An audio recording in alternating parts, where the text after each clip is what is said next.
ബിജെപിയുടെ സംസ്ഥാന അധ്യക്ഷൻ കെ സുരേന്ദ്രൻ പദയാത്ര ആരംഭിച്ചത് മുതൽ കാസർഗോഡ് നിന്ന് ആരംഭിച്ചത് മുതൽ വിവാദങ്ങൾ തുടങ്ങുകയായിരുന്നു. പദയാത്രാ ഗാനത്തിൽ നട്ടം തിരിയുകയാണ് ഇപ്പോൾ ബി.ജെ.പി. കേരളം എന്ന യൂട്യൂബ് പേജിലെ പഴയ ഗാനം പ്ലേ ചെയ്തതാണെന്ന IT സെല്ലിന്റെ വിശദീകരണവും പാളുകയാണ്. UPA സർക്കാരിനെ വിമർശിക്കുന്ന പദയാത്രാ ഗാനം ബി.ജെ.പി. കേരളയുടെ പേജിലില്ല. ഗാനം പാളിയത് അത്ര വലിയ കാര്യമല്ല എന്നും സംഭവിച്ചത് മനുഷ്യ സഹജമായ ചെറിയ തെറ്റെന്നും IT സെൽ ചുമതലക്കാരൻ യുവരാജ് ഗോകുൽ ന്യായീകരിക്കുന്ന ഒരു ശബ്ദരേഖ അതിപ്പോൾ പുറത്തു വന്നിട്ടുണ്ട്. ആദ്യം അത് കേൾക്കാം.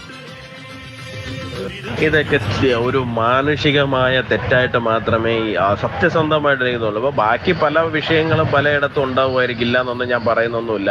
ആൾക്കാർക്ക് അങ്ങോട്ടും ഇങ്ങോട്ടും അഭിപ്രായ വ്യത്യാസം ഉണ്ടാവുമായിരിക്കും. ഈ പാട്ടൊക്കെ വരിക എന്ന് പറയുന്നത് അതൊരു ഫയല് മാറിപ്പോയി, അതൊക്കെ ഒരു ചെറിയ തെറ്റായിട്ട് അതൊക്കെ മനുഷ്യരല്ലേ, മനുഷ്യ സഹജമായിട്ട് പറ്റാവുന്നതല്ലേ. ഇത്ര ദിവസമായിട്ട് ഈ യാത്ര നടക്കുന്നതാണ്. അപ്പോൾ അതിൻ്റെ അകത്ത് ഇടയ്ക്കൊരു 10 മിനിറ്റ് തെറ്റിപ്പോയ ഒരു ഫോൾട്ടാണ്. അത് ഇത്ര വലിയ ഇഷ്യൂ ആക്കാനുണ്ടോ? ഇതൊക്കെ CPM ആണെന്നുണ്ടെങ്കിൽ ഇതിനെയൊക്കെ അവരിങ്ങനെയൊക്കെ ആയിരിക്കുമോ കാണുക? ഇതൊക്കെ പ്രശാന്ത് കൃഷ്ണയുണ്ട് വിവരങ്ങളുമായി. പ്രശാന്ത്, എന്താണ് സംഭവിച്ചതെന്ന് ഇവർക്ക് മനസ്സിലാവാഞ്ഞിട്ടാണോ അതോ മനസ്സിലായിട്ടും അറിഞ്ഞില്ല എന്ന് നടിക്കുന്നതാണോ? കാരണം എത്രത്തോളം വലിയൊരു മിസ്റ്റേക്കാണ്. കാരണം 2014 പാട്ടായിരിക്കണം. കാരണം UPA സർക്കാരിനെ വിമർശിക്കുമ്പോൾ അത്രയും കാലപ്പഴക്കം ഉണ്ടാകണം. ആ പാട്ട് പ്ലേ ചെയ്തതിലെ പിശക് എന്താണെന്ന് പോലും മനസ്സിലാകാത്ത നേതാക്കളാണോ? ഇത് നിസ്സാരമായ കാര്യമാണ്, അത് തെറ്റാണ്, അല്ലെങ്കിൽ ഒരു മാനുഷികമായ ഒരു പിഴവാണ് എന്നൊക്കെ പറയുമ്പോഴും BJP വലിയ പ്രതിസന്ധിയിലാണ്. BJP സംസ്ഥാന അധ്യക്ഷൻ, ഈ പദയാത്ര നടത്തുന്ന BJP സംസ്ഥാന അധ്യക്ഷനും വലിയ പ്രതിസന്ധിയിൽ തന്നെയാണ്. കാരണം ഇതിനോടൊന്നും ഔദ്യോഗികമായി വിശദീകരിക്കാൻ പോലും കഴിയാത്ത പ്രതിസന്ധി തന്നെയാണ്. എന്തായാലും ഇന്നലെ രാത്രിയോടെ BJPയുടെ മലപ്പുറം IT സെല്ല് ഒരു വിശദീകരണം ഇറക്കിയിട്ടുണ്ട്. ആ വിശദീകരണത്തിൽ പറയുന്നത് ഇങ്ങനെയാണ്. അതായത് ഈ BJP പദയാത്രയുടെ ലൈവ് ഫേസ്ബുക്ക് പേജിൽ പോകുമ്പോൾ അത് കേരള BJPയുടെ യൂട്യൂബ് ചാനൽ BJP ഗാനങ്ങൾ സെർച്ച് ചെയ്ത് അവർ ആ പാട്ടിടുന്നു. പദയാത്ര അനൗൺസ്മെൻറ്റ് വാഹനത്തിൽ സൗണ്ട് കാരണം നമുക്കിത് ചെക്ക് ചെയ്യാൻ കഴിയാതെ പോയി. കേവലം 40 സെക്കൻഡ് ഈ പാട്ട് ലൈവിൽ പോവുകയും പ്രോഗ്രാം ലൈവിലേക്ക് മടങ്ങി വരികയും ചെയ്തു എന്നതാണ്. അതായത് ഈ ഇവരുടെ വിശദീകരണ പ്രകാരമാണെങ്കിൽ ഒരു 40 സെക്കൻഡ് വീഡിയോ പോയത് ഈ BJP കേരള എന്ന ഔദ്യോഗിക യൂട്യൂബ് പേജിൽ നിന്ന് അവരെടുത്തത് പ്ലേ ചെയ്തു എന്നതാണ്. ഇവിടെയാണ് ഒരു പരസ്പര വിരുദ്ധമായ കാര്യമുള്ളത്. അതായത് BJP കേരളയുടെ പേജിൽ 2014 ഫെബ്രുവരി മാസത്തിലാണ് ഏറ്റവും പഴയ പോസ്റ്റ് ചെയ്തിട്ടുള്ളത്.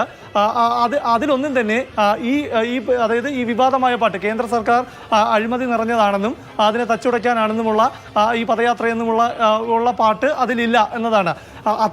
ഇത്തരത്തിൽ പദയാത്ര നടത്തിയിട്ടുള്ളത് ഇപ്പോൾ കെ സുരേന്ദ്രനും മുൻപ് കുമ്മനം രാജശേഖരൻ്റെ സമയം. ഈ കെ സുരേന്ദ്രനും കുമ്മനം രാജശേഖരനും പദയാത്ര നടത്തുമ്പോൾ കേന്ദ്രത്തിൽ മോദി സർക്കാരാണ് ഭരിക്കുന്നത്. V. മുരളീധരൻ പദയാത്ര നടത്തുന്ന സമയം, അതായത് 2013 മുൻപ് 14 മുൻപ് 12 എൻ്റെ ഓർമ്മ. അങ്ങനെ ആ സമയത്താണ് ഒരു പദയാത്ര നടത്തിയിട്ടുള്ളത്. ആ പദയാത്രയുടെ വീഡിയോ തിരിച്ചു വരാം. നമുക്ക് ആ പാട്ടൊന്ന് നമുക്കൊന്ന് കേൾക്കാം.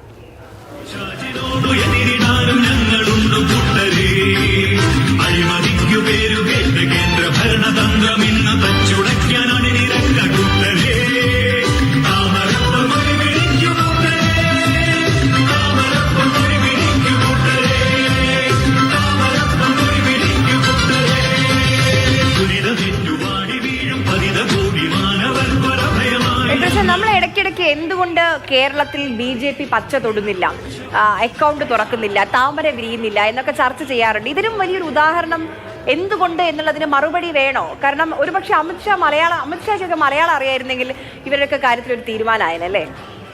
വലിയ ഗുരുതരമായ വീഴ്ച തന്നെയാണ് ഈ സംഭവിച്ചിരിക്കുന്നത്. അത് IT സെല്ലിൻ്റെ ഒരു വീഴ്ചയായാണ് BJP നേതൃത്വം വിലയിരുത്തുന്നത്. തീർച്ചയായും കേന്ദ്ര നേതൃത്വത്തിൻ്റെ ശ്രദ്ധയിലെല്ലാം ഇത്തരത്തിലൊരു സാഹചര്യം, പ്രത്യേകിച്ചും കേരളത്തിൽ തൃശ്ശൂർ സീറ്റ് വിജയിക്കാനൊക്കെയുള്ള ശ്രമം നടത്തിക്കൊണ്ടിരിക്കുന്ന സമയത്ത് കേരള BJPയുടെ ഭാഗത്ത് നിന്ന് ഇത്തരത്തിലൊരു വീഴ്ച അത് പൊതുസമൂഹത്തിനിടയിൽ അവഹേളിക്കപ്പെടുന്ന രീതിയിൽ ഇത്തരത്തിലുള്ള അല്ലെങ്കിൽ അപമാനിക്കപ്പെടുന്ന രീതിയിലുള്ള ഇത്തരത്തിലുള്ള ഒരു പാട്ടെല്ലാം ഉണ്ടാകുമ്പോൾ, അല്ലെങ്കിൽ ഒരു ഗൗരവമില്ലായ്മയെല്ലാം ഉണ്ടാകുമ്പോൾ അത് കേന്ദ്ര നേതൃത്വത്തിൻ്റെ അസ്വസ്ഥതകൾക്ക് അല്ലെങ്കിൽ രോഷത്തിന് ഇടയാക്കുമെന്നുള്ള കാര്യം സംശയമില്ല. എന്തായാലും BJP സംസ്ഥാന നേതൃത്വം വൃത്തങ്ങൾ വിശദീകരിക്കുന്നത് ഇത് IT സെല്ലിൻ്റെ ഭാഗത്ത് വന്ന വീഴ്ചയാണ് എന്നതാണ്. അവരാകട്ടെ ഇപ്പോൾ നടത്തിയിരിക്കുന്ന വിശദീകരണം പൊരുത്തപ്പെടുന്നതുമല്ല. അതായത് BJPയുടെ യൂട്യൂബിലെ BJP കേരളം എന്ന പേജിൽ നിന്ന് എടുത്തതെന്നാണ്. ആ പേജിൽ ഇങ്ങനെ ഒരു ഗാനമില്ല എന്നതാണ്. അപ്പോൾ ഇത്തരം സംസ്ഥാന അധ്യക്ഷൻ പദയാത്ര നടത്തുമ്പോൾ അതിൽ ഇത്തരത്തിൽ, അതായത് കേന്ദ്ര നേതൃത്വത്തെ അല്ലെങ്കിൽ കേന്ദ്ര സർക്കാരിനെ വിമർശിക്കുന്നു, അത് UPA സർക്കാരിന്റെ കാലത്തെ പാട്ടാണ് ഇതെന്ന് പോലും കാര്യമായ ക്രോസ് ചെക്കിങ്ങോ അല്ലെങ്കിൽ ഒരു പരിശോധനയില്ലാതെ. എന്തായാലും തൃശ്ശൂർ ഇങ്ങ് എടുക്കുവാൻ സുരേഷ് ഗോപിയും കേന്ദ്രമന്ത്രിമാർ തിരുവനന്തപുരത്തൊക്കെ മത്സരിച്ച് എങ്ങനെയെങ്കിലും ഒരു സീറ്റ് ഉണ്ടാക്കാൻ BJP ദേശീയ നേതൃത്വം പാടുപെടുമ്പോൾ നരേന്ദ്രമോദി ഇടയ്ക്കിടയ്ക്ക് വരുന്നു. പക്ഷേ ആ കേന്ദ്ര സർക്കാരിനെ തന്നെ വിമർശിക്കുന്ന, അതിരൂക്ഷമായി വിമർശിക്കുന്ന പാട്ടൊക്കെ ഇട്ടാണ് ഇവിടെ സംസ്ഥാന അധ്യക്ഷന്റെ പദയാത്ര. എന്തായാലും